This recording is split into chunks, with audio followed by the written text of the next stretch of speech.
I bought that thing and gave it to Brenda several years ago, and we've kept it. Okay. It's on our bed every day. Okay. Very nice. He's a happy fellow. Yes. I always enjoy your work. How are the two of you? Hi, Charles. We're doing well. How are you? I'm good. And Richard, I see you made it. I think we had some lightning damage because Brenda's computer and my computer have had all kinds of strange things on it. She's Okay. tried to straighten it out. Okay. On your place where we click it to make come on, its letters are all brown instead of blue. Okay. Well, the So main, we got it now, so let's be happy. well, you have the one for today. I sent you an email a couple of weeks ago, and it had all the different classes on it. And it's like the afternoon and morning class have different links, and each day has a different link. It's not just one link to all of my classes. Okay, so you got to go to the right day at the right time and click on it. Oh, I the did. link is back. And I got Spagonian. Well, what the notification I got was, like this morning, you kept trying to join the class that will take place on Wednesday. Okay, not the morning class in Monday. See, so you got to go to the link for the morning class in Monday, not the one on Wednesday. Okay, that won't get you there. So it's got to be the right day, and the right time. Charles, It was screwed up and she had to straighten it out. Well, okay. Charles, they have to use the one that you sent. The one that Sabrina sent it is not working. They have to use the one that you sent last week, 2 weeks ago. Okay. I'm using that one. The All one right. that you sent 2 weeks ago. All right. The So one that Sabrina sent doesn't work. doesn't work. Okay. Well, I'll have to check that because I just looked at the last class list that she sent, which was this morning. Yeah, that doesn't work. It doesn't work? Okay. I haven't tried the links, but I'll try it after class and see where it takes me. Okay. I'm using the one that you sent us like 2 weeks ago. Yeah. Okay. Yeah. Yeah. It's But working now, though. yeah, it's good. It's good to know that the one that Sabrina is sending out isn't working. That way I can let her know and we can check the link on that or something. Because it should be, but who knows? So, it only takes one little, space or character or something like that, and and it gets very upset with you. So anyway, it's good to see all 8 of you here so far. Hopefully there'll be more. We got some things to cover today. Some of you have sent in some stuff. Some of you have sent in your statements, things like that. We're going to just take a quick look at those and kind of talk about some of the work. And then I don't see Surin here. I wish he would show up, because in particular I wanted to kind of talk about his question that he posed to me, and give you some some insights into that. So anyway, we're gonna get started. And hey, what about that picture is behind you on your right? I don't know what. Let's see, what picture? What does it look like? It's a thing there behind you and behind your right. Yeah. Okay. And what's on the painting? It's a lady crossing her leg, and she's kind of nothing on it. Right. Yeah. Yeah. I painted that Saturday. Yeah. Went to the Atlanta Artist Center, and yeah, that was the model who was posing. Okay. So that's well, it's supposed to be a 3-hour painting, but I got a story about that, and I'll show you the painting, and I'll talk about it, at that point. At any rate, so let's get up and running here, and we'll start looking at stuff. Okay. I don't know about that. Okay. So, well, let's take a look at these lovely things. There's only 2 of them, and then and then we'll get on to some of the other things. So since this is all about inspiration, and since we were talking about Giverny, right? And we watched a video on how Monet painted his water lilies, things like that. Here's a, here's a lovely piece of inspiration, Now this is not Giverny. Yeah, so colorful. Isn't it? Yeah. You got that Japanese maple kind of reflecting in the pond, and you got several different types of water lilies there, right? They're not all the same. See, you've got these, which, what do they call those? It's funny, because they look like something that a cookie would come in, or whatever, those little paper wrappers, but they're wide and kind of spread out. God, I can't remember the name of those now. Anyway, but Lotus? yeah, lotus. That's right. Yeah, it's a lotus right here. And then these are different types of lily pads over here. And again, different varieties. And then of course you've got a variety of trees there, including this with some kind of berry on it. But I mean, this could make a lovely painting, couldn't it? Yep. Yeah. I mean, you could have, you could have great fun, with this. And look at the variety of green in there. All different types. That's a local picture? I'm not really quite sure where that's from. I think I got it off Facebook, but it was, it's a park somewhere, but, just beautiful color. And you could just have a field day, trying to paint something like that. And or this image, which, what basically the same thing. This is somebody's painting, of that same park. Oh, okay. See. The ads are real. I didn't. It looks a little like Gibbs Garden. Yeah, well, it's a bridge. It's a footbridge, like a Japanese footbridge. I know, but that looks like the bridge at Gibbs Garden. Well, yeah, a lot of them look alike. Yeah. Because there's one in San Francisco that's not too dissimilar from that. At the Botanical Garden, they've got a Japanese garden there as well. But again, really kind of beautiful, just beautiful subject matter. And as far as mixing colors and things like that, green is, green and brown are actually the two color families that have the widest range of color. So you could experiment and make all kinds of different greens, for a painting like this. And you would need them. You would need a really wide variety, because they're not all yellow greens. They're not all blue greens. There's some very neutral, kind of almost olive. And then there's some, that are warmer, some that are cooler in temperature. So I just wanted to kind of show those to you guys.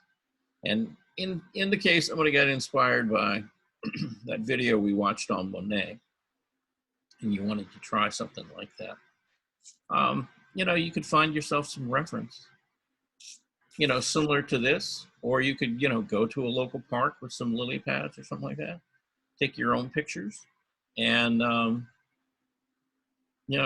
try your own hand at doing kind of an impressionistic style painting of that subject and see what you come up with. Okay. Let's see. I think I will. I think I will. I think I will. I think I can. I think I will. Okay. Yep. The little train that could. All right. Yes. All right. So let's see. What else have we got? Okay. We've got an artist statement. This is June Wang's. And the reason I'm sharing this, can everybody see it? Mm-hmm. I'll enlarge it so that it's big enough to actually read. Okay, now,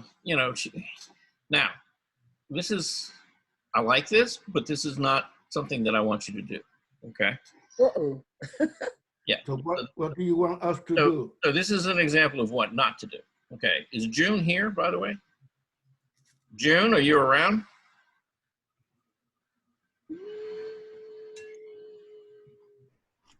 maybe not. Okay. All right. So, it just kind of launch into it. Okay. I remember the first time I walked into Charles's class, okay, about 4 years ago, 2017. We had a live model, close for us. And it's great, that she's kind of leading you in, with kind of a story. But it's not really, it's not really about the classes and things like that. It's about what is it that inspires you to paint? Why? Your personal reasons, okay? It's not about the instructors. It's not about the facilities. I mean, that's all nice backstory. But what do you get out of it? See, what is it the thing that you want?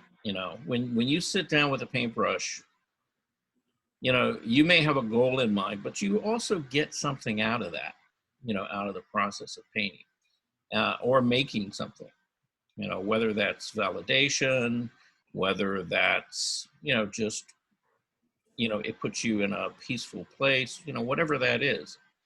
That's kind of what I want you, talking about.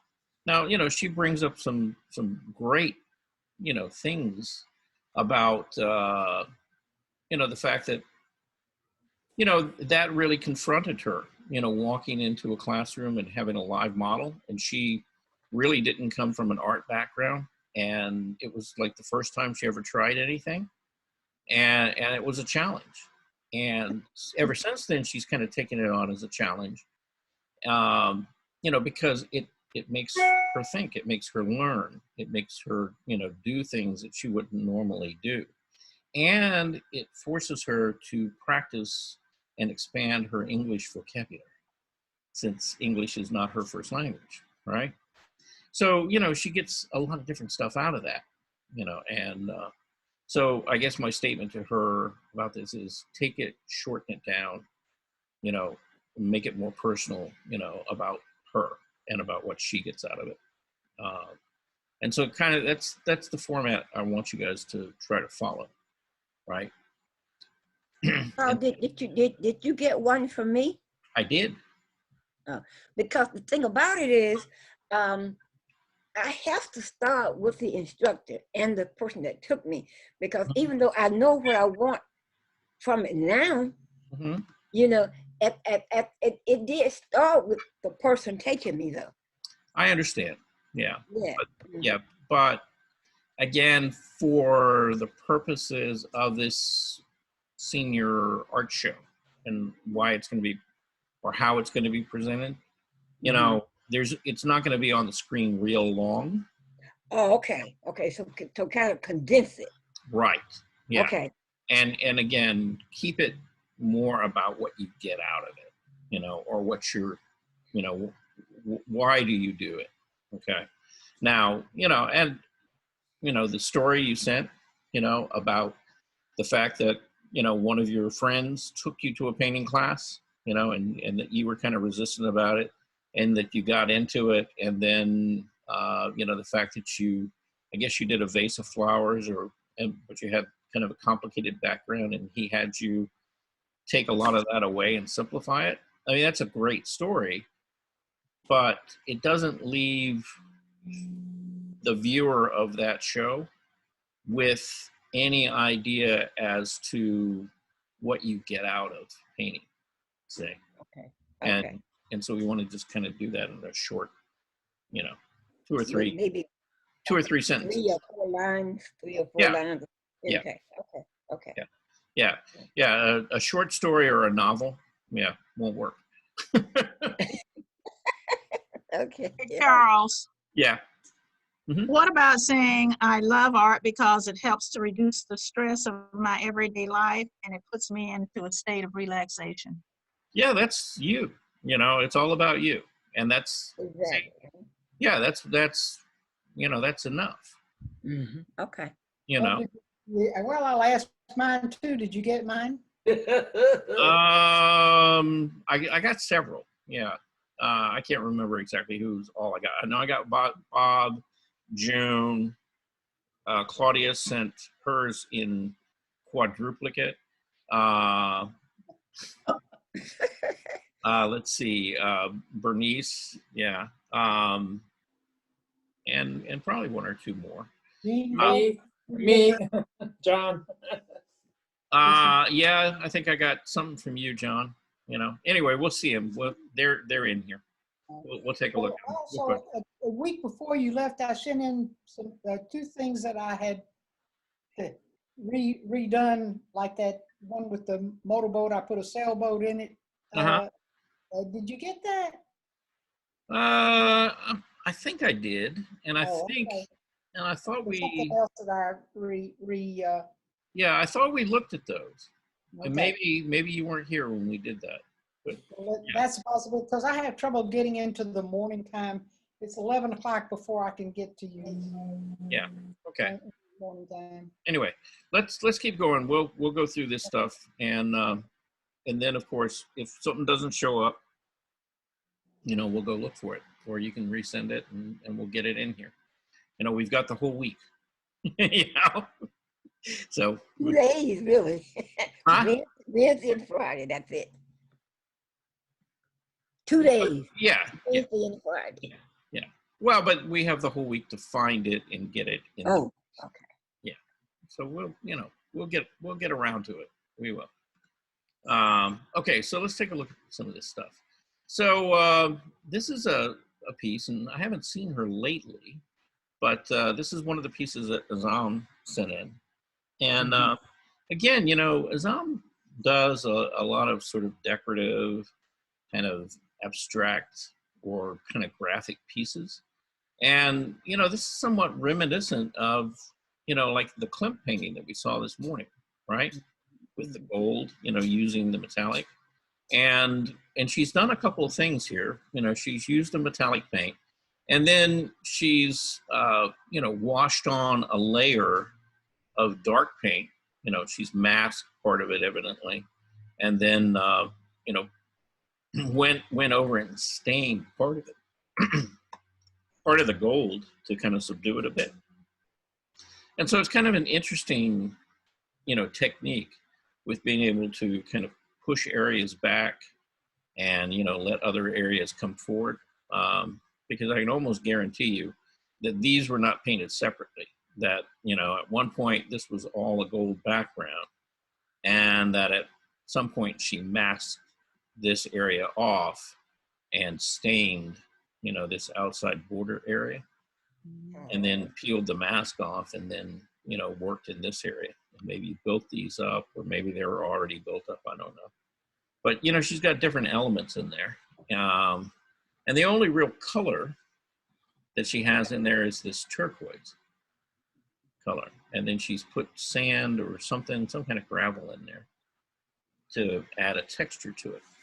So, you know, she's working, you know, with different, you know, different media, and, you know, combining them. And she's getting some nice effects, you know, experimenting, you know, with how to use color, and, you know, a couple of glazes. So again, you know, different ways of applying the paint. And it's something I'd like you guys, you know, to experiment with some more, you know, play with, you know, build up some kind of a repertoire of techniques that you can use, you know, in your paintings, you know, where they might be appropriate. You know, you never know, you know, whether you're painting a still life or a portrait or a landscape, you know, something, you know, building in, you know, some kind of resist or some kind of technique like this, where it's scumbled over or you've got layered broken color, you know, might be something that you need. And you don't necessarily have to do it in black and gold. It could be any combination of colors. So anyway, moving on. Here's Bernice's, you know, small short story here. And again, you know, I mean, it's a great story, Bernice, but, you know, there's two things I want here. You know, one is I want you to shorten it and kind of make it more personal. And then number two, you know, if you're going to use this image, you know, as the image for you, then send it separately. Don't include it in the text, okay? Oh, okay. Yeah, because, yeah, I'll break them apart and, you know, arrange them as need be. Okay. One other thing, how do you like my six signature? Do you think that's too hard? My BW? No. No. I thought I'd try that. Yeah. Yeah. No, I mean, that's a perfectly good mark. That's I thought of just using the B, just the B only. yeah, but the thing with that is there are other designers and artists who have done stuff like that. So, I like it, because it does say kind of BW, Bernice Washington. So it relates to your name. Okay. Okay. I'll try to do it freehand. Well, you don't have to do it freehand, but I mean. You don't? How do you get it on canvas? You don't do it freehand. Well, darling, there's something called a stamp. Oh, yeah, okay. Yeah, okay. But no, I'm serious. You can actually, if you want to make a consistent mark, on your paintings, like a lot of companies and things used to go out and get these rubber stamps made. Well, there are companies out there you could send your mark to, and they'll create a rubber stamp, really at kind of any size that you want. And then you can take that rubber stamp and you can use it over and over and over again. You can just, stamp it in some wet paint, and then, you don't want to get too much on there, and then actually stamp it on your painting. And that way your mark is consistent. I'll do that. Yeah. And it might cost you like $10, $15 to get a rubber stamp made. You've got to send them, you've got to send them a file like this, right? Your little digital file. You've got to send this to them so that they can reproduce that. Okay. Okay. But if you go to Office Depot or something like that, they've got services like that. They've got a company that will produce your stamp for you. And, you're ready to go. Okay.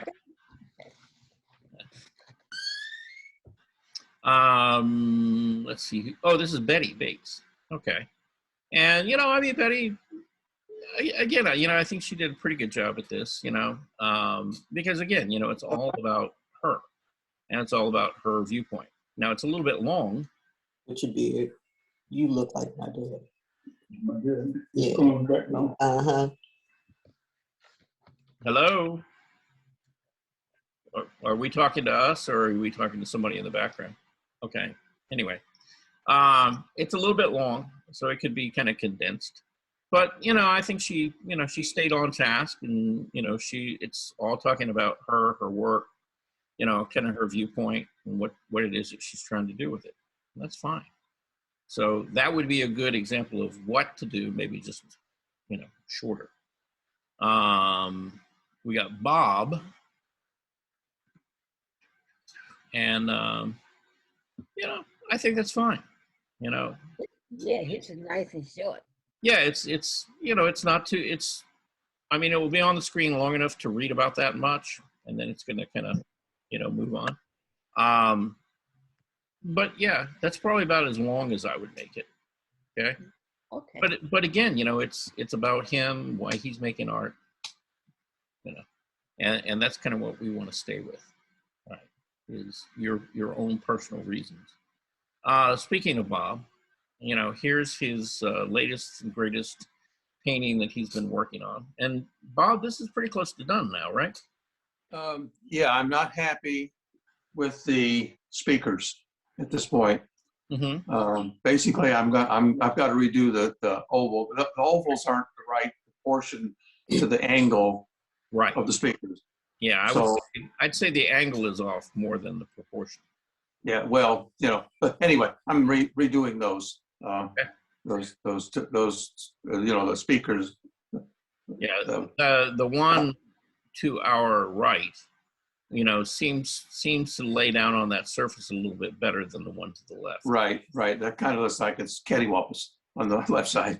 Yeah, like it's getting ready to fall off or something. Right. So I have got something coming that will fix that problem. Okay. So, all right. Now you can actually buy templates, you know. That's what I'm doing. Elliptical templates. You know, now what I will tell you is they're really not all that necessary. But you know, a lot of engineers and architects and, you know, people who do mechanical drawings use those all the time. And, you know, I had several sets with different scales and sizes on them. Right. But, you know, there is a trick to drawing things in perspective, right? Yes. And this would be a good, you know, a good opportunity to kind of talk about that, all right? So let's talk about this speaker right here. Okay. And let's forget that it's on a box, okay? And that this is three-dimensional. Let's just deal with this plane right here. Okay. So you've got a rectilinear object. It looks like it's moving in space because it's diminishing, you know, as it moves kind of away from us, right? This edge Right. looks closer, this edge looks further away, okay? So if you were to take this surface and draw an X through it, right? Okay. And find the center point, right? Which is not going to be really where the center where we think it is, because it's in perspective, right? So it's going to be somewhere back here. And then we're going to draw a center line through it, okay? You know, find the point that these go to, you know, way out here on the horizon line. And this is up above our eye level, right? And then from that point, draw the center line through it, you know, find the center line this way, right? And then from that center point, you go out, you know, 2/3 of the distance on each one of those axes and make a mark, okay? And then once you get that 2/3, so you're taking a third away off of each corner. After you find that, then you've already got your point for the center here, the center here, the center here, and here. You basically just connect them up with a curve, you know, and that arc has to go through that 1/3 mark out there, and you'll have the right ellipse. Okay. I knew there was a way. I knew it, but I couldn't figure it out. Yeah, but that's how you figure out an ellipse in perspective. Okay. All right. Bob, what are the 5 things that's on the center bottom? I'm sorry. Oh, the little tubes? Yeah. Yeah. Oh, transistor tubes, or well, those are vacuum tubes. Vacuum tubes. That's right. Vacuum They're before transistors. Right? Oh yes. Oh yes. I worked on the last vacuum tube computer in Atlanta way back when. That was a while ago. That was a while ago. It was a Southern Bakery. Okay. So, and anyway, basically, I think I've got them lit up appropriately. I think the tubes came out reasonably well there. So, yeah. And I did add some more white under the on the turntable itself, under the actual record on both sides. Right. So that will show up a little more reflection. Yeah. It seems to turn a little bit better and feel a little bit rounder. Right. So, well, there's more on it now than what you see in this picture. Okay. All right. Yeah, it's like the more light you get on it, you know, the more it will begin to turn and feel round. I really like that, Bob. So, sorry? I really like it. It's like, oh, thank you. Thank you very much. Or something, you know. Well, it's different. Advertising or something, you know. Well, just my tribute to music. Yep. Works. Yep. Bob's American Bandstand. So, so I've got a couple of comments about, you know, and I know this was kind of an experimental piece for you. My question is, okay, are you using? There's a material called Frisket. Have you ever heard of it? Oh yes, oh yes. I used to use it in watercolors. I have not ever used it. This is oil. So no, I'm sorry. This is watercolor. This is acrylic. So I can, yeah, Frisket would be appropriate. Right. Yeah. And this is mainly airbrushed. See? Yes, this is all airbrushed. Yes. Right. And you see, when I was doing airbrush, you know, I used to buy these large sheets of Frisket, and then what I do is, you know, I'd do my drawing, and then I would do all my cutting, and I would cut all my shapes out, you know, to basically start, you know, blocking in you know, big masses of color and stuff. And then I'd put smaller pieces in, you know, again, to work in smaller areas. But, you know, having Frisket down on your board, and particularly anything that you're going to try to keep a nice, like, clean white or colored background on, you know, the Frisket will help you do that. Okay. And keep things a lot cleaner. And, you know, I kept the Frisket on the whole piece and just, you know, took off the small areas that I was working on. And then when I was finished and I would give them time to dry, put the Frisket back on top just lightly, again, to protect them. And that way, you know, they weren't picking up dirt or, you know, overspray or anything like that. Okay. And it just kept everything really clean. And that's the thing with airbrush. It's kind of like the whole key to airbrush is really good housekeeping. You know, Yes. it's your habits. You know, because you want to keep everything, you know, very clean and neat and protected until you put the airbrush away, and then the Frisket comes off, and you know, and then your image is there. Okay. So yeah, so you know, and you'll get better at that, you know, as you do more and more pieces. You know, it's just kind of common sense stuff, but you'll figure out a working method to help keep everything kind of clean, and you know. So yeah, just keep that in mind. Overall, I mean, I think you did really well for this being your first airbrush, you know, finished painting. I know you had done some earlier experiments just learning how to use the brush. Right.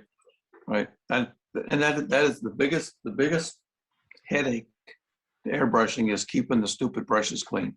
Oh yeah. And, I mean, it is time consuming, and if you don't do it, you spend a lot of time cleaning it. Oh yeah, but not only that, it'll create disasters because, you know, then all of a sudden your brush is spitting rather than Yes. a nice even spray. And Yes. Yeah. So it's like one of those things you just learn, you know, it's like you got to do it. You can't avoid it, you know, and it actually saves you time if you just take the time and, you know, disassemble the brush part way, clean the needle and stuff. Right. Make sure it's nice and clean, you know, and go to the next thing. So It's fun. It is. Now I love, you know, I mean, there's for painting, you know, there's no more versatile tool on the planet than an airbrush. Really, it's just amazing the stuff you can do with it. It's really cool. So anyway, you know, we know this guy, you know, Bob decided to send in a photo of him, and it's a very nice photo, Bob. You know. Well, thank you. Yeah. To do it yourselfer? No, actually, it's not. No, it's not. It was at my grandson's high school graduation, and so I picked that out there. Yeah. Oh, you look happy. I am. Yep. I'm very proud of that grandson. So yes, I'm very happy. Yep. Okay. So Bob decided not to represent himself with a piece of artwork. Correct. And Bernice, by the way, speaking of representing yourself with a piece of artwork, you know, you can send in, you know, like you have that little caricature, that drawing of you. But you didn't do that, did you? No. Okay. Yeah. So don't send that in. I want you to send. I want you to send in something that you did. Okay, not somebody else did of you. Okay. All right. But what you could do is, if you don't want to try to draw yourself, you could always either send in a photo, or you could send in your little, you know, graphic mark that you made, the B and the W. Oh, okay. And that, you know, that could be you. Okay. Okay. Yeah, you don't Yeah, have. it looks like me. Yeah, you don't have to show your face. You know, it's not a requirement. Okay. Here's Claudia Lang Pitt's edited version. I did away with the other 3 copies of this, and you know, just got it down to the one. So joining the community of artists after spending decades as a business professional in an emotionally rewarding experience for me, whether it's in the classroom, outdoors, or virtual online. during our, country's coronavirus pandemic crisis. Love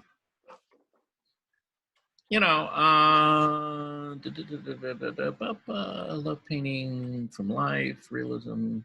Yeah, I mean, it's pretty much so, it's all about her, and that's what we want. Okay. Stay on task, keep it about you. Okay. All right. And again, the length of that is fine. Okay. It's not too long, not too short, but it gives you some insight into who she is. Now, she sent in some photos with that, but she sent them in as a Word document. And again, she included them in the Word document. Go in, it's a 6-sided screwdriver. It's in there. Oh, yeah, Richard, I'm going to mute you since you want to talk to somebody offline. Okay. Or you can mute you. Okay, there you go. All right. But yeah, she sent in her photos with the Word document. The problem is I can't separate the photos from the Word document. So again, send in the photo of you or your artwork as a separate it's a separate thing. Don't combine them, okay? That doesn't work so well, okay? Please. Okay. Here's a lovely interlude, right? Another lily pad. Again, for that idea of if you wanted to try a sort of an impressionistic style painting, and there you've got an actual lily pad that's blooming. And again, the color and the contrast. If you will, squint your eye down for a moment and notice how much lighter the lily pads are than most of the water. And the only exception to that is the really light areas where the water is reflecting the sky. And that's really the only place where it reverses and that the lily pad is actually darker than that. So you get a pretty good sense of what the value structure is there. With your water generally being the darkest and the lightest, highest contrast. And then the lily pad, being still pretty much so on the light side. And then everything else falling into kind of middle values. So, but okay, let's see. Well, we'll come back to this. Well, here, no, we won't. We're here. I'll show it to you. You guys remember this, right? Yeah. Okay, so this is a bit further along. It's not quite finished yet, but I redid the sky. I added in the big oak tree that's kind of overhanging. Notice the contrast between the shadow and the light. And if you look at this, the thing I kind of wanted to talk about with this was really composition. Okay. If you look at this painting, it's a bunch of triangles. Okay. Starting here in the corner with the shadow. Again, big triangle, right? And then you have another big triangle, the light and the landmass, right? So it goes up over here and then across the horizon line. Okay, so that's one big triangle. You've got the sky, again, a big, really kind of triangle, right? Right. Up in there. And then you got two triangles here kind of in the corner. See? A dark one there and a dark one over there. See, so it's just... Is that your house? Yeah. Mm-hmm. Well, that's what I hope my house will look like when I get done with it. But yeah, that's basically my house and the neighborhood, minus the street. I did some new civil engineering. I removed the street in the painting. But yes. I don't. It's something bothers me. It's like the house is a portrait, and everything else is a painting. You know. The house is a what? It's a picture, and everything else is a painting. It's like it's like when you look at the pink flowers and the other houses in the background and the street and everything. But the house looked like it's like it looks like you just took a picture of a house and stuck it inside your painting. An illustration, it looks like it's more drawn. scenery. Is that Yeah, it's not quite as soft and loose. Yeah. Right. Yeah. Yeah, I'm working on that. Little, yeah, I still got quite a bit of work to do on the house. Yeah, because it does. It looks a little too illustrative. It's not painterly enough at this point.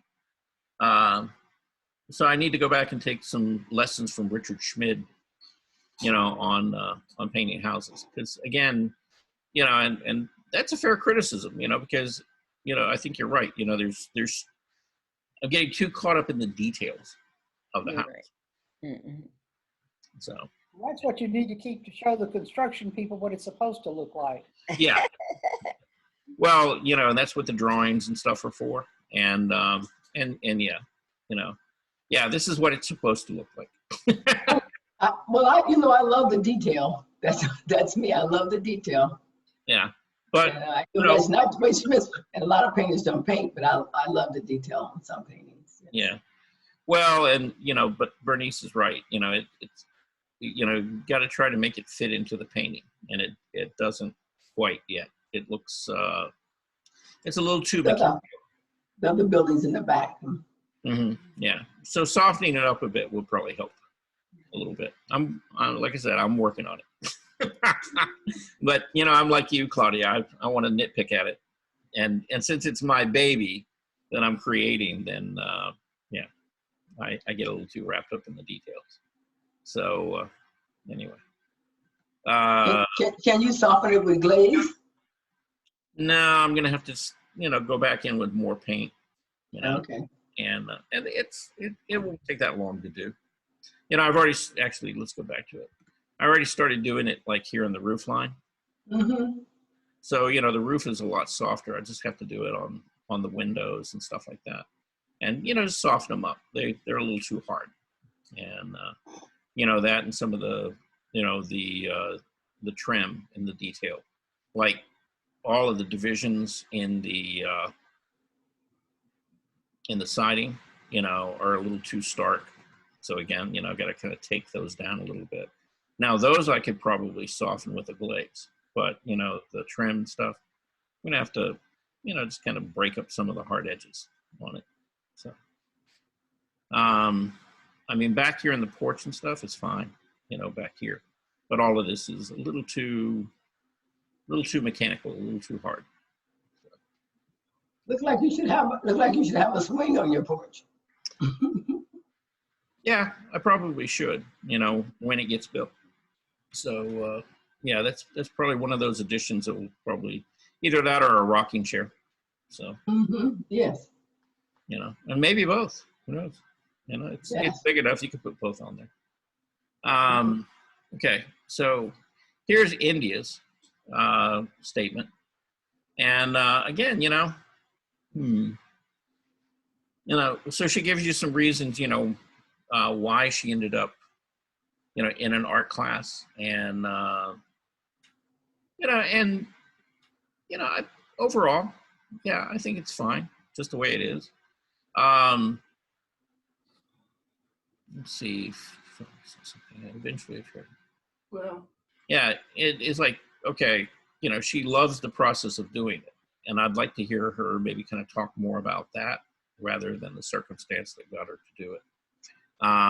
But again, that would work.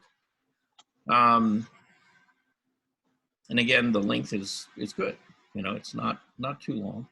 And it's just long enough for somebody to read and get kind of a sense of who you are, your personality and things like that. And of course, we still need to see an image of her. So she hasn't sent that in yet. But when she does, we'll put the two together. All right. I stuck this piece in here.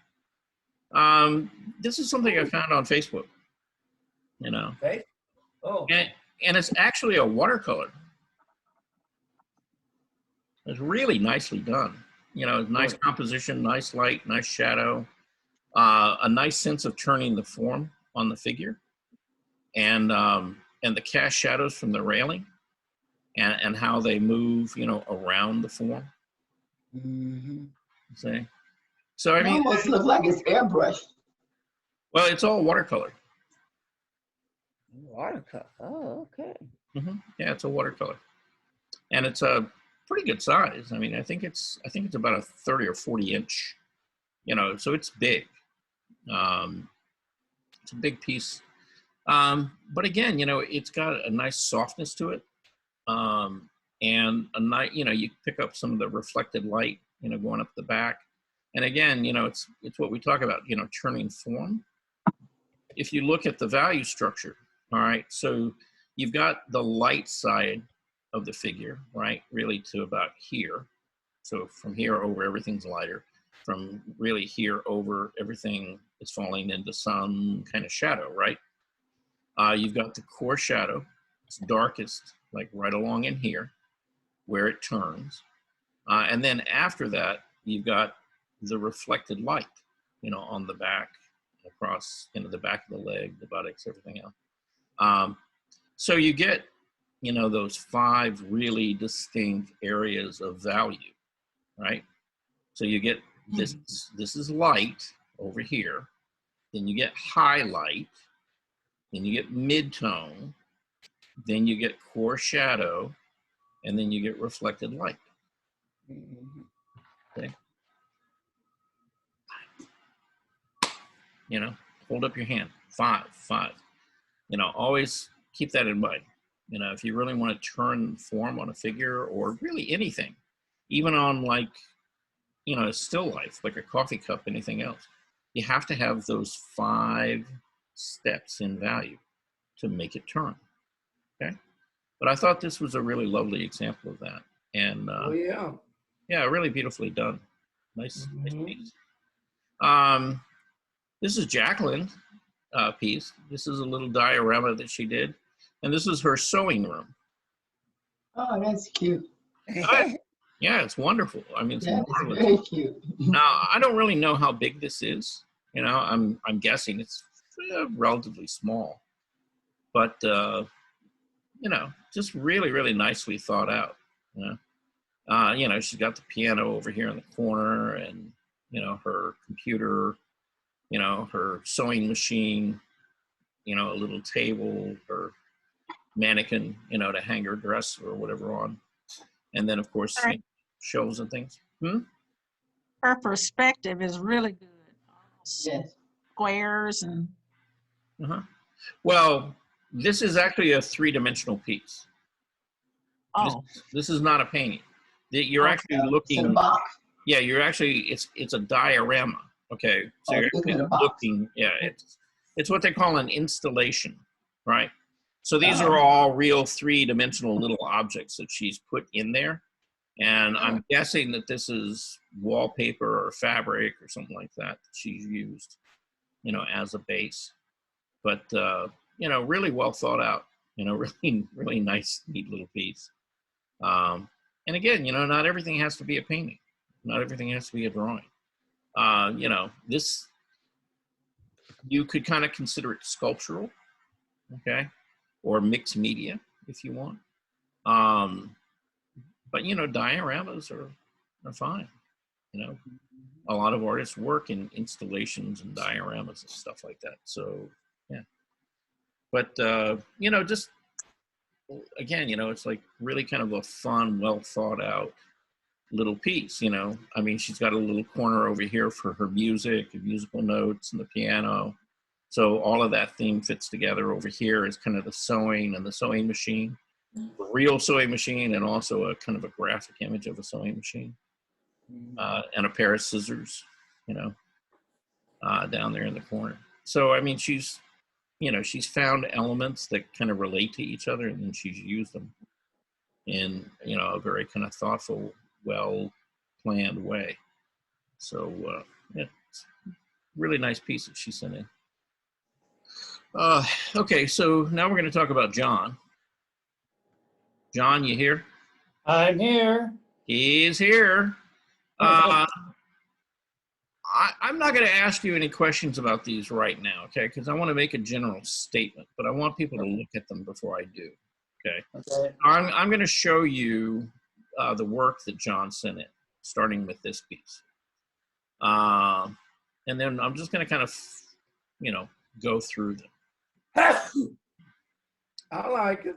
Gesundheit. No, this one I like it too. Okay. Yeah. Now I think, is this the earlier version, John, or is this the later version? That's the later version. This is the later version. Okay, so yeah, you lightened it up a little bit. Okay. Right. I'm going to skip your heads for now and just stick with the landscapes. Now, is that from a picture or? My back view of the property where I live.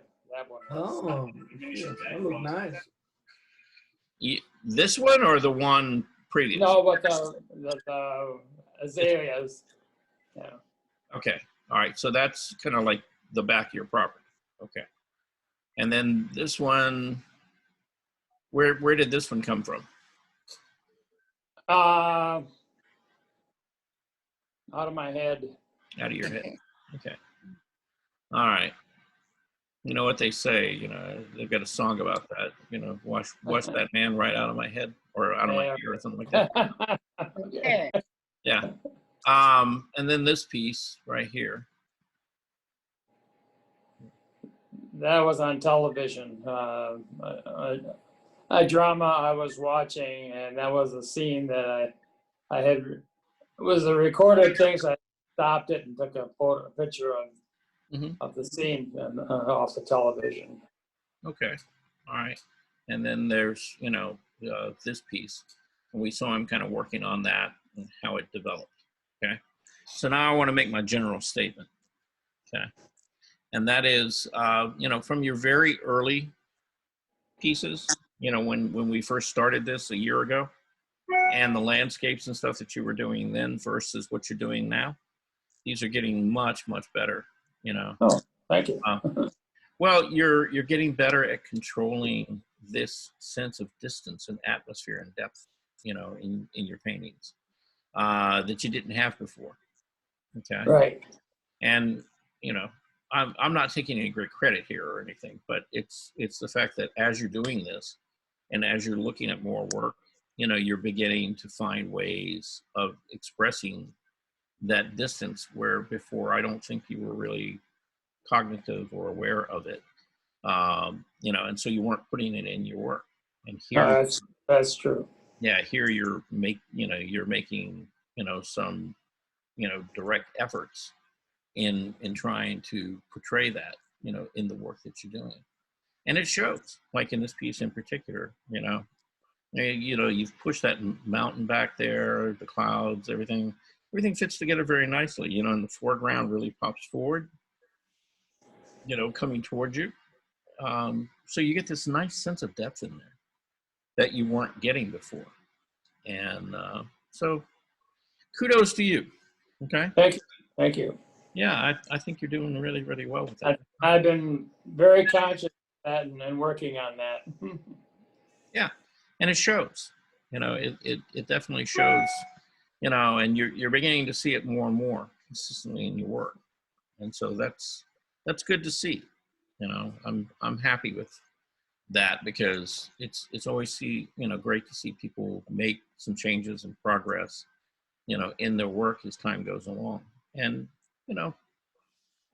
I mean, it's not easy, and it doesn't happen overnight, and it just sometimes it takes a long time, just to figure those. A lot of my problems or issues in my mind or my visual concept is the perspective.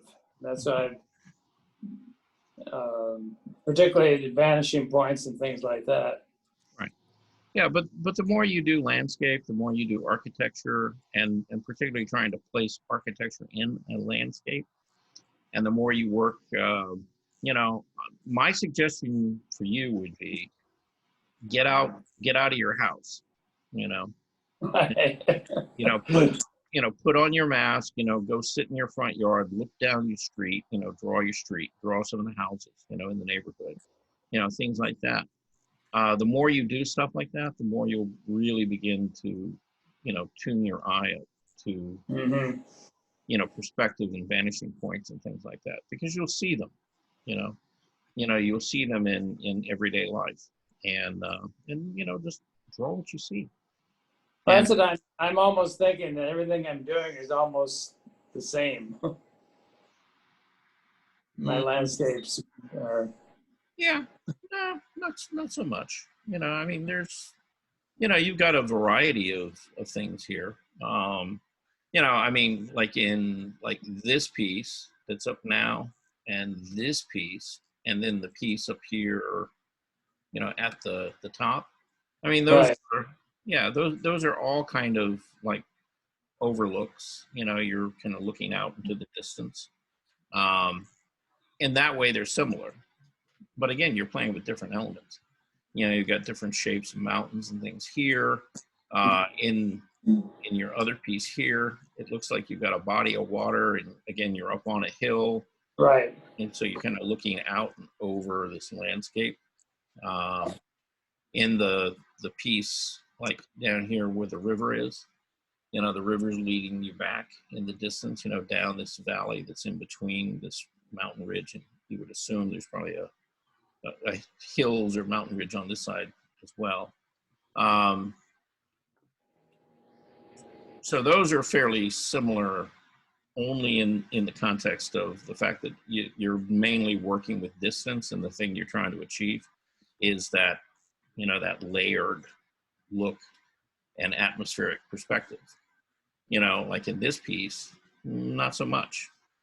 I mean, mainly what you're doing is you're relying on the atmospheric perspective, the change of color, how you're graying the stuff that's back in the distance, way, way back, and you're bringing more color into the middle ground of the foreground. So yeah, they're very, nice. I mean, they're all landscapes, but again, the approach is a little bit different. Same thing here. Okay. Now, in this one, I know you worked on this really hard, but this one isn't nearly as successful as, say, this piece right here. You know why? Values are still too close. Yeah, mainly it's your color, modifying your color and your intensity. Right. Back in here, you're getting close to graying that back, but you haven't really pushed these far enough back in comparison to this. They're still kind of very similar. And in the other painting back here, you pretty successfully really kind of changed and modeled the color so that, these are closer to you, and then the stuff back here and back here in the middle ground, you've muted quite a bit. And so it sits back, lets the other things come forward. So you're becoming more attuned and able to manage your color and your intensity and temperature better. Okay. Now, when it comes to the head, was this the earlier version and this the later version? That's the early version. The first one is the later version. I added a little more shadowing around the eyes and stuff here to try to get a little bit more of the socket look and mouth and nose protruding. Yeah. Let's see. Yeah. Okay. Yeah. So this is a little more successful as far as on the front plane of the face. Right. And you're beginning to get the nose to move forward, and the eye sockets and the orbit of the mouth are beginning to sink, back or under a little bit. So all of that's working pretty well in there. Now you just have to kind of figure out what we're going to do with his hair here, and either, give him hair or take his hair off. It's like you got a hold of a set of clippers, and went right down the middle of his head and kind of shaved this side and left this side alone. So, I call it my face of the future. Yeah. Is that what you're going to be doing? Is you're going to be just shaving half of your head? Only half, right? So, well then, people will be correct when they call you Two-Face. There you go. You know, because you will. You'll have, you know, two totally different sides. All right. Anyhow, but yeah, I want to, you know, commend you on the fact that, you know, particularly in your landscapes, I mean, you're beginning to, you know, play with those concepts of, you know, pushing and pulling that space and being pretty successful at it. Thank you. Thank you. So that's working for you. Moving on, we have this character. Nobody knows who she is, right? That's pretty good. Yeah, this is actually, I love this piece. Yeah, this is June, and this goes with her write-up about herself. And you know, I mean, she did this fairly quickly. So, you know, she did it this last week. So it can be done. And, you know, is it absolutely photographically real and stuff? No. Okay.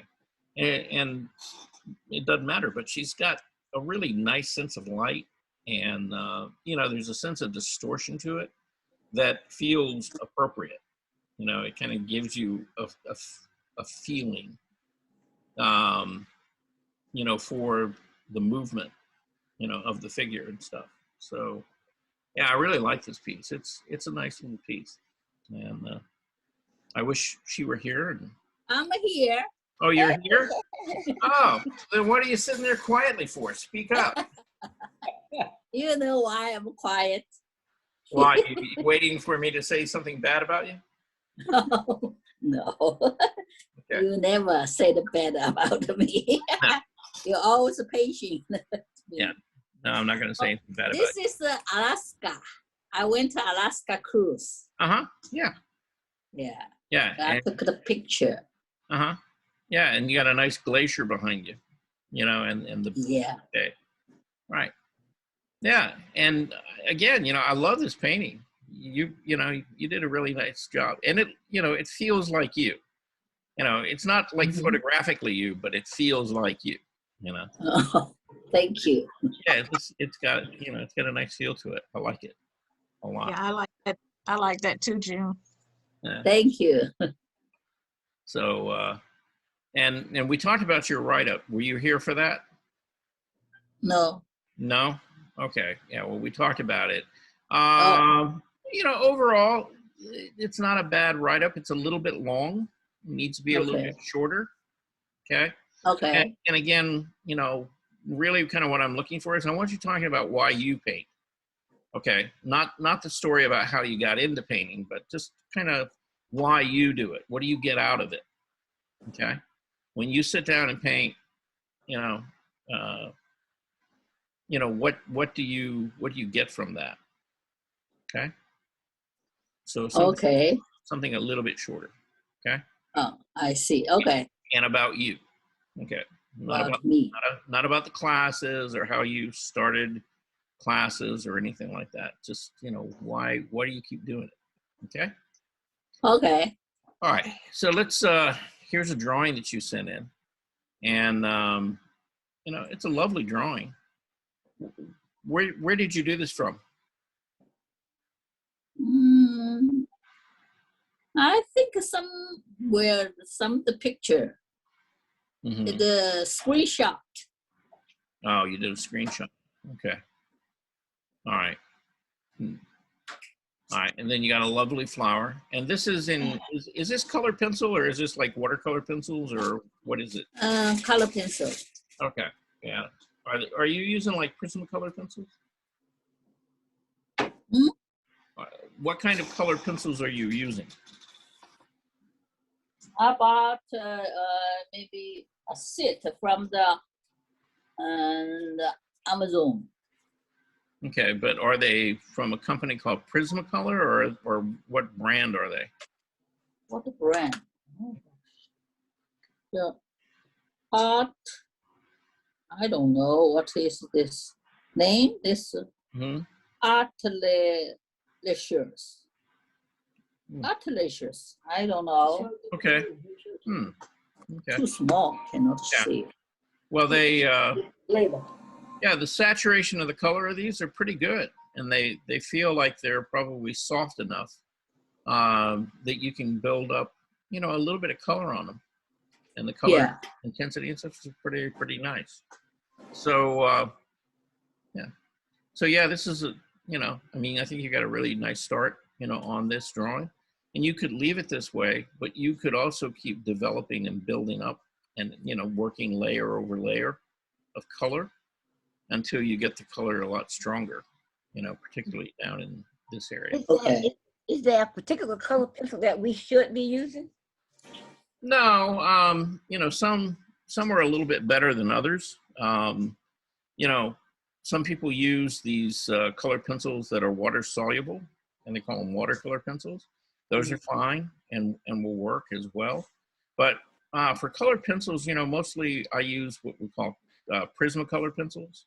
Prismacolor, right? Yeah, and the reason I use them is that I like how soft they are, and the fact that you can work with them, you know, layer over layer, and you can work a lot of layers of color over each other and begin to build them up, you know, very nicely. And they have really nice color saturation in them. So, you know, I really like them quite a bit, and they're fun to draw with too, you know, because they don't easily erase. And if you did your initial sketch or drawing, you know, in a Prismacolor pencil, and then you worked a water media over it, it's not going to go anywhere. You know, the drawing is still going to be there. It's not going to shift. It's not going to bleed. You know, it will just be right there as kind of an underpinning for your watercolor, or if you do even like an acrylic wash. See, you still save that drawing. You know, it's still an integral part of the artwork itself. So. Prisma makes another one called Color Erase pencil, which is kind of neat because it's a little bit harder, and it allows the eraser to actually erase. If you want to take color off, it's easier to do that way because I think the regular Prismacolors are a little waxy. They are. They're very waxy, yeah. And so it's much harder to take them down rather than build them up. Right. Yeah. Though, you know, I've shown and introduced you guys to that electric eraser, and that's usually pretty good at, you know, picking up that Prismacolor and taking it away. You know, the only issue there is that you have to work on, it's like watercolor. The better paper you use, the better result you're going to get. You know, so if you have a good quality piece of paper to draw on with your color pencils, then your color's gonna look much richer and brighter, and you're gonna have better edges that are sharper and cleaner. If you use a kind of a, you know, medium to low grade paper, then everything's gonna look kind of murky and gray, and you know, the paper does have an effect on it. So, you know, just like with watercolor. Okay. Then we have a self-portrait. Okay. Now I like the painting of you better, June. Okay. Yeah, I think that feels more like you. This, I don't know her. You're like way too serious. This is not me. Oh, it's not you?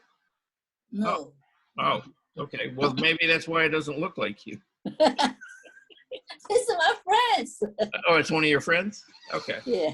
I don't know her, but. Yeah. All right. She still looks a little serious. You know, maybe she is. I don't know her. Yeah. So, yeah. But okay. Well, that explains why it doesn't look like you then. Yeah. All right. That's good. All right. And this Linda Webb sent this in. Linda was in some of my classes at Benson. And I guess she sat in on one of the classes or whatever and heard the assignment. She sent this in, but she hasn't sent anything else in, including any artwork to be included. So I don't know. You know, we'll see what happens. Now there's a story behind this. Okay. Saturday I went to a figure drawing session at the Atlanta Artist Center. And this was a 2-minute gesture drawing That's what it's, well, not the background and everything, just the figure. And, you know, I worked on the figure some more and kind of fleshed it out a little bit. But it started off as a 2-minute gesture drawing on just a, you know, it was a piece of kind of gray canvas. And it's just, you know, raw umber. Well, actually, no, it's not. It's not raw umber. It's a mixture of that permanent rose and like sap green. And it gives you this kind of brownish color. At any rate, but that's what that was painted with. You know, but I had done the gesture and, you know, put in, you know, got some of the light and the shadow, and I didn't have any background or anything. And I actually had 2 or 3 other figures, you know, on the same canvas. And I ended up taking a brush with a little bit of turpentine, just rubbing those out. And then I, you know, I liked that particular gesture. And so I saved it, and then I made a little composition around it. And so I was pretty happy with that. I didn't do that during the class. I did that, you know, what was it, Saturday afternoon after I came home. But are the legs in proportion to the rest of the body? Yeah. They look like they're thicker or something than she was kind of thick in the hips and the legs, you know. She was pretty stout. You'll see as we there's 2 other, you know, pieces of her from that same day. Yeah. Yeah, she was kind of that way. She's like a very, you know, the hips, the big hips. This is a little out of order, but you know, I spent the week in Valley. This is I sat out under that big oak tree, and this is really kind of how the house looks right now. Oh, okay. You know, looking down the street, you know, my neighbor's house, you know, on both sides. And Time you remember to engineer the street, right? yeah, this time I actually just did the street because I was sitting out there. I had a little you know, folding chair and my little table of watercolors out there, and people were driving by going like, what's wrong with this guy? You know, they're not used to seeing people sitting out there, you know, doing stuff like that. But it was really nice. You know, that huge oak tree, you know, out there. So, you know, it cast a big shadow. And so this was like early afternoon, you know, so it started about 2 o'clock to like maybe 4:30. I painted this, and it's what, about 11 by 14. Okay. And it was just done on a watercolor block. You know, so it worked out, you know, pretty easily. And so it was fun. This is the same model, right, as the previous piece. Again, now this is a 5-minute gesture. Yeah. Okay, and this is basically the way the other one looked. And you'll notice the arms and the legs look like they belong to each other here, though. The arms and the legs look like they belong with each other. Oh, okay. Yeah. But I'm becoming art critic or what, huh? it's okay. You can, you know, it's fine. I can take it. Anyway, this is about a 5-minute. But notice, you know, now this is it's on a 20 by 20 canvas. And again, I probably had like 5 or 6 figures on here. And where this color came from was I just rubbed them all out, and I did this longer piece, you know, on the same canvas. You know, so, and I actually ended up giving this to her. This was kind of that was on my birthday. So this was my birthday gift to her. Oh. And some of you have actually, you know, drawn and painted her over at Benson. You know, this is, well, I probably actually shouldn't say. Yeah, because this is going to be on YouTube. So, okay, I won't share her name. At any rate, but what I did is, you know, I took this color background and I did my, you know, sketch, my line work, and then I took a brush with a little bit of turpentine and I lifted out the light areas. See? And again, you know, so that gives me, you know, 3 values, right? You get the actual white of the canvas, you get the tone in the background, and then you get the darker, you know, outline and the shadows, right? Right. And so you see it very, very quickly, it sets up you know, at least 3 of your 5 values. Okay, so you can then take it and develop it from there. This is the. That's not watercolor though, is it? No, this is oil. Oh, okay. Yeah, yeah, it's oil paint. And, you know, I just use one of those egg brushes, you know, to draw the figure with. That's why I love those things, you know, because you can, you know, draw so nicely with them. But this is the, my understanding was that this was supposed to be a 3-hour, just one pose. But the guy who was running the group did 30 minutes worth of gestures, you know, bugged and annoyed me. Luckily, I brought some extra canvases with me. And so this was the final piece, you know. And so that's really 2.5 hours. So as you can see, she's a little bit thick, you know. You know, she's got like really, really thick hips, and you know, she's not a small, you know, thin, wafy, you know, little girl. Of course, she's in her 50s, you know, at least.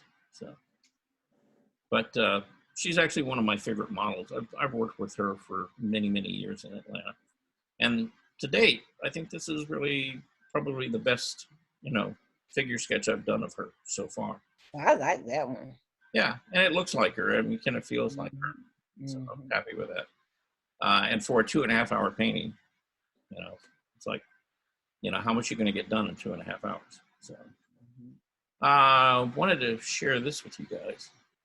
This is kind of a fun little experiment that I've been playing with. And this is off of my back porch here. And so that's kind of my view in the morning and stuff. As I'm actually, that's kind of my view now as I'm looking out the window. And again, you know, this is, you know, it's almost abstract. You know, it's just dark and light shapes. But, you know, got it to a point where I was fairly happy with it. So, and it's not large. It's probably like about a 9x12 canvas. Worked on this one a little bit. You know, this idea, it's called, you know, where to begin. And it's about, you know, when you got this big white canvas, you know, staring you in the face, you know, where do you begin, you know, with anything, whether it's a figure, landscape, anything else, you know, what's the first mark you make? So, and it's progressed a little bit at a time.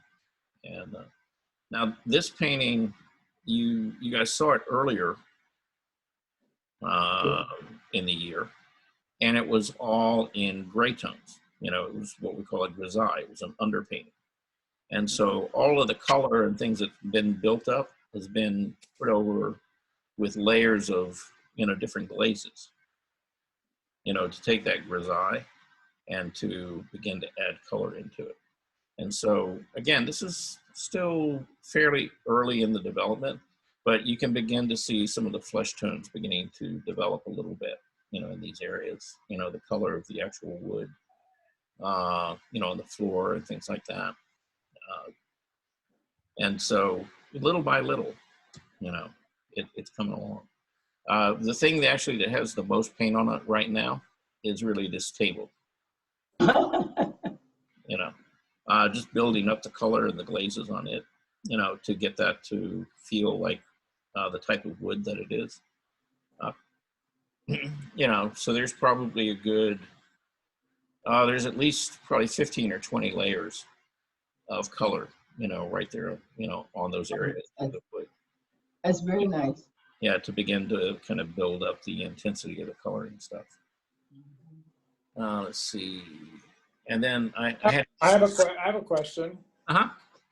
The reflection on the window, does that seem almost a little too definitive? It is. Us? Yeah, it's got to be glazed back some.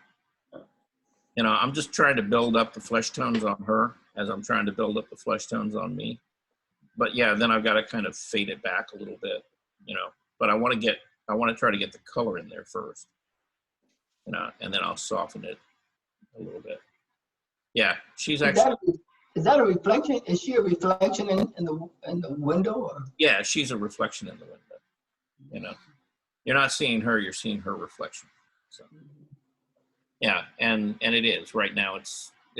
It's actually much sharper. The edges on her are much cleaner and sharper than even on the figure right here. So, and that's got to be reversed. So, are you proposing to paint on that big canvas in front of you, or? yeah, that's kind of the idea. You know, and it's not, you know, I'm not really kind of talking specifically about figure drawing or, you know, figure painting or portraiture or anything else. It's more the question of, okay, you know, it's something as an artist we do all the time, you know, which is, you know, you pick something that you want to paint or something inspires you. And then like, where do you begin? You know, it's like, where do you start? So it's kind of a metaphor for everything in life. You know, it's like, how do you begin to do anything? And there's that moment, you know, where it's, you know, you just have to kind of trust yourself, and you're stepping off, you know, into, you know, it's like stepping off a ledge. And, you know, if you know, if the mark doesn't end up in the right place and in the way you want it, then you can always erase it and start over again. But, you know, you're always hoping, you know, for that first mark, you know, to begin something, and that it's in the right place, and that it takes you to the next step. So, like so many other things in life. So anyway, yeah, there's, you know, it's a narrative painting, so you can add a lot of stories to it. I couldn't resist putting this in here, you know, considering the last year that we've had. Does everybody recognize this? Yes. Yeah, Grant Wood. Yeah, I found this on Facebook, and it was like perfect, you know. It was like, okay, yeah, you know, talking about, you know, time appropriate art, you know, and a response, you know, to the world around you. I mean, this, you know, it's priceless, you know. And so there they are, you know, you know, inside, locked up, you know, in the house. They left the pitchfork, you know. I'm surprised that they don't have masks on, you know, actually, but yeah, I thought that was great. And then I wanted to show you these. These are actually some photos I shot around the neighborhood. And, you know, just, you know, again, you know, cropping down, you know, just looking at a smaller area. And, you know, that would make like a really pretty painting all in itself. You know, kind of like Richard Schmid, you know, just picks a tree trunk, you know, here you go. You got flowers, you know, and this bright, you know, little spot where the sun's shining, you know, through. Is that water in the lightest area? No, that's just those flowers, but they've got so much sunlight on them. It's just like, okay, you know, bleaching it out. Here's very near that very same spot, but again, you know, different type of flower, you know, wildflower growing out there. And then you see, you know, see those yellow, I don't know what those are, you know, those yellow flowers out there. But, you know, it's, again, you know, just kind of a nice play of contrast, but, you know, these are direct complements, you know, the purple and the yellow. So, okay.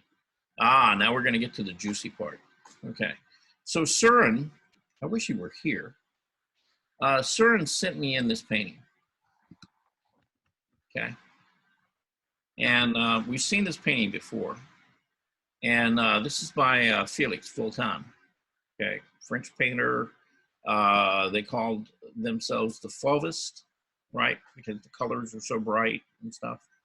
And his question was, can this painting be better? Okay. What do you think? You think it can, you think you could improve upon that painting? Yeah, maybe. Maybe. Okay. What might you do? What might you do to it? I might add a little lightness to the sail of the sailboat, because the sun is probably shining through the top of that sail, and so it seems to me that would be a little bit lighter in that area. Okay, so you would maybe make the color a little lighter and maybe more, you know, it's fairly intense, but maybe a little more intense.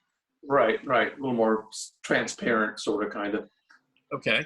I think the cloud above the sail is kind of there. It's just a blob of reddish color, and has no identity to speak of. I think I'd add something to make it more identifiable or give some contrast to it, because again, you got the sun coming in from its right side, and it seems like that right side and the top maybe should be a little brighter. Okay. Yeah. I would make the foreground more distinctive.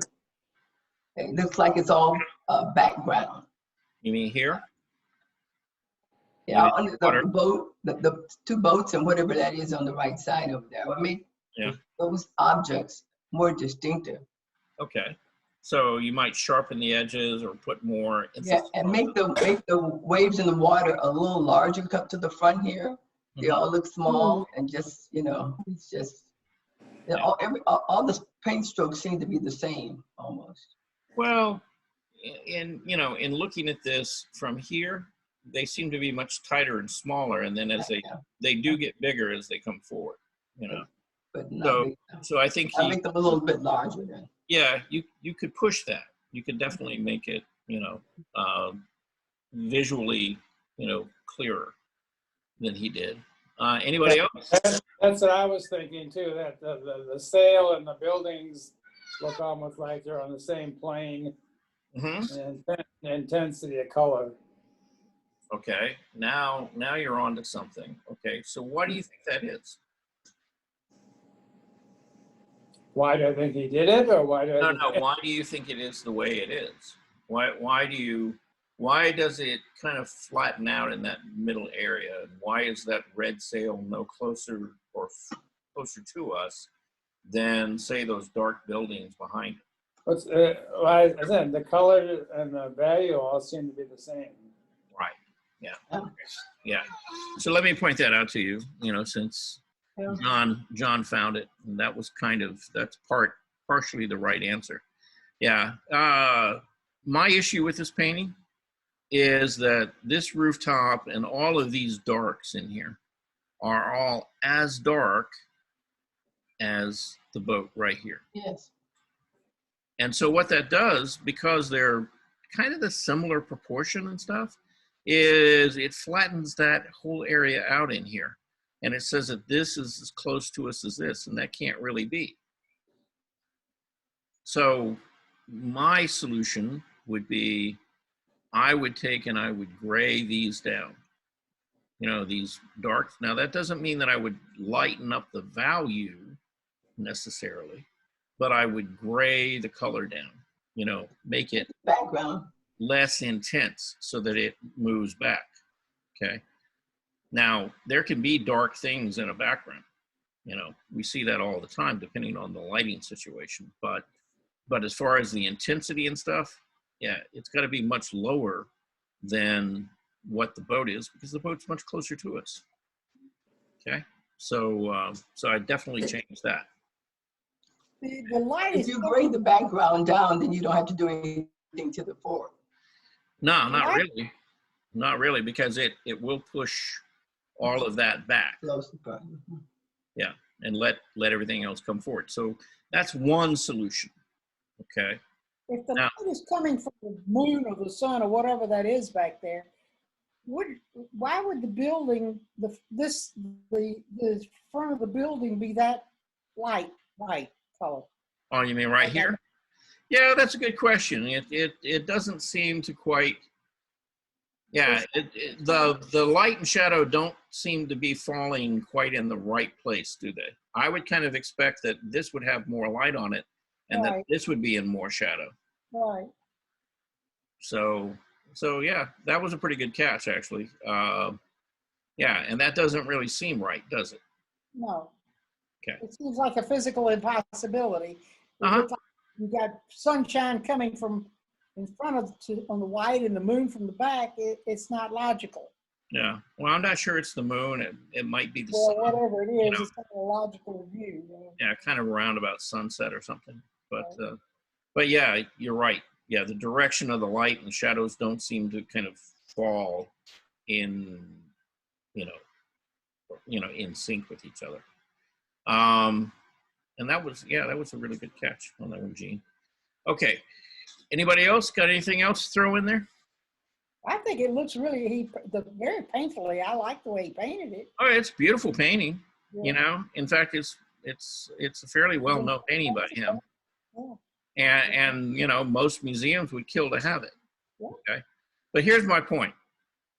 Okay. My point is, it doesn't matter how good of a painter you are, or an artist, sculptor, or anything else. There's never, ever been anything done that's been perfect. Okay.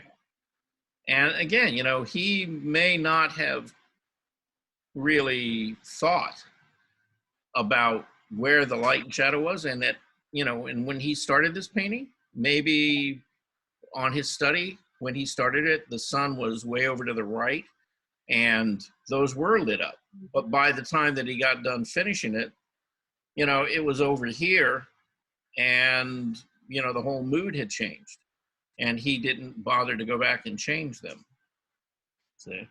So that very well could have happened that way, and I've seen a lot of plein air painters do exactly that. They work on something too long, not within the same time frame, and, their light and shadow end up looking kind of wonky and crazy because they really painted it at 2 or 3 different times out of the day. Okay. But just keep in mind, I don't care, the Mona Lisa, I don't, any piece of art out there, doesn't matter. A human being did it, no human is perfect. Regardless of what we think of ourselves, we're not perfect. Yeah, and now we could be working toward trying to get there, but yeah, probably not going to make it. Not this round. And so, the fact is, we're going to make mistakes. We're going to make not good choices. Okay, and painters do it all the time. And this is just one example. So let me talk about this painting just a little bit, because I really do like the painting. It's a beautiful painting. So what I did is took it into Photoshop, and I broke it up into 3 areas. Okay. And so what you've got is these large green areas, both here in the foreground and in the background. And what have they got in common? Almost half. Say what? The way it's broken What up. was your question? Bottom. What was your question? Green and the yellow are almost the same size. Between the area up here, the sky and the water, what's similar about them?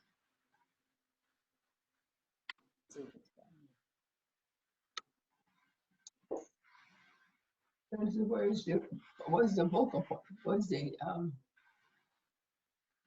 Well, the thing that's okay. Where's the eye? The Where's the point for the eye? I'm sorry, what? Where is it's almost not in the middle, but for the perspective, where it says Amy's perspective, and where is the where your eye meet the land? Yeah. Well, my question was why, what's similar about this area and this area? And the answer is they're both what we would consider passive areas in the painting, right? There's not a lot going on. It's basically just color, right? Yeah, there's no point of interest in them or anything. The more active area of the painting is, the area in yellow, right? Right here in the middle. So that's the active area of the painting. And then of course, that sun up there, right? So, compositionally, it seems like he put all this activity, right in kind of the center of the painting. And then he's got these 2 very kind of plain, very quiet areas. Now, luckily, the way he composed this is there's less area at the bottom than there is at the top, so that the proportions are a little more pleasing. If they were equal, then it would make the painting very static, right?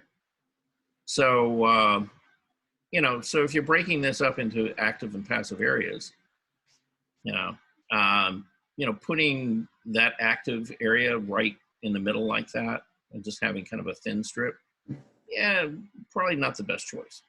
Okay. So here's what I might suggest doing about it. Okay. First thing you might do is you might get out a set of cropping bars, right? And you might, now watch, okay? In fact, let's start. This is the original painting, okay? So if you recrop that painting, look what happens.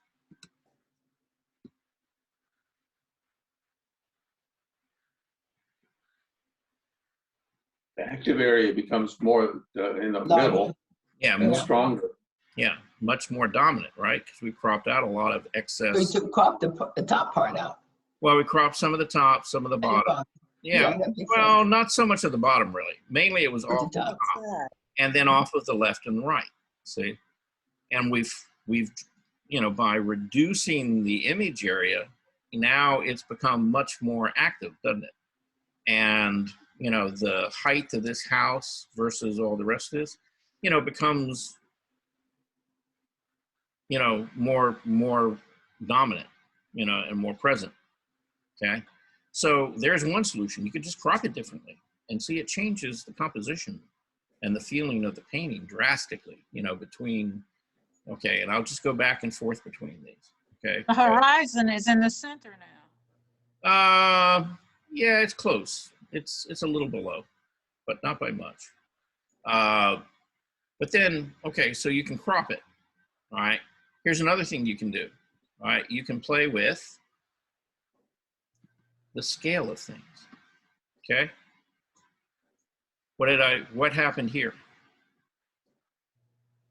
You Tail- diminish Oh, the background and increase the foreground. Well, actually, all I did was I took this boat and I lowered it in the composition and I made it much bigger. So it's much more dominant, right? But look at the effect of that. See, it pulls this way forward, pushes this back, and then the house further back, and then across, right? So again, your eye moves in a much more interesting way here than you do in the original painting. Okay? So again, you know, it's playing with the scale and the proportions of things. The other thing I did here is, you know, is I grayed down, you know, all of those dark areas back there. And so you see they're dark, but you see how they sit further back than the boat now?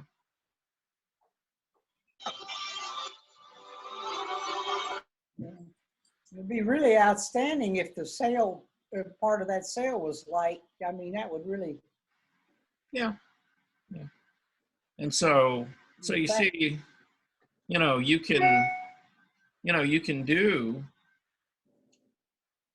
a lot, you know, by just before you start painting something, you know, do some thumbnails, work out your composition, you know, play with those things like scale and, you know, value, you know, how you're going to crop it. And it can make all the difference in the world. See, because you can go from a painting like this, you know, to a painting, you know, more like that. And I don't know about you, but I find this a lot more exciting than the first painting. Okay. I mean, this makes me want to look at it, you know, and kind of see what's going on. The other one is kind of like, I'm a bit sleepy. I think I'll go take a nap, right? And and you know, again, you know, he's a very good painter. I'm not saying that he's not. But again, you know, he's made far better paintings than this one. So, you know, so no matter what you do, you can always improve it. Okay. Who's the artist again? It Felix Voltan. looks like you took it from having two focal points, the sail and the house, into having one focal point, which is the sail. Mm-hmm. Yeah. Yeah. You know, and see, again, you know, this is kind of how the painting exists. And then if you did this, see, that kind of keeps care of it.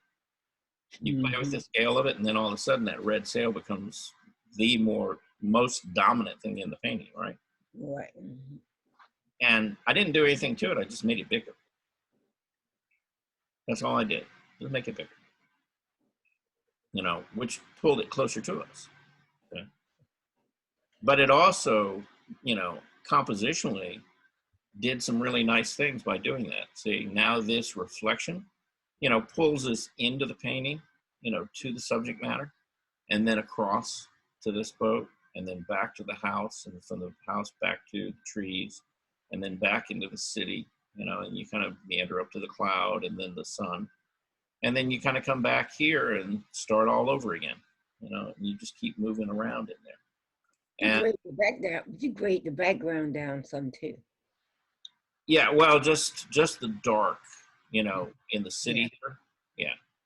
I just, you know, I didn't really actually make them any, well, I did. I made them a little bit lighter, but mainly just made them grayer, you know, more neutral, so that the color was not the same as this boat.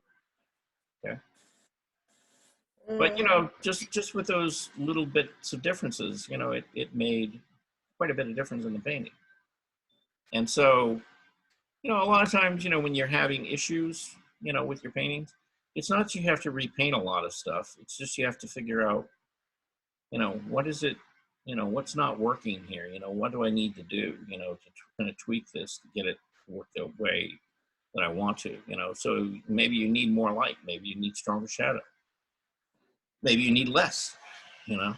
And, you know, that's where you have to figure that out. I got to go walk my dog, Charles. I hope I'll see you. I won't see you, I don't think Wednesday morning, but I'll try the Wednesday afternoon. Okay. All right. Thank you. All right. So here's Søren's. This is what Søren sent in as his portrait, you know. And so I'll probably crop it a little bit tighter because, yeah, I don't need to include his granddaughters in there, though I know he would like that. And then, you know, we have this lovely lady right here. So Susan Adair. And this is, you know, so she sent in a photo. And it looks like this has been sort of photoshopped or colorized or something, you know.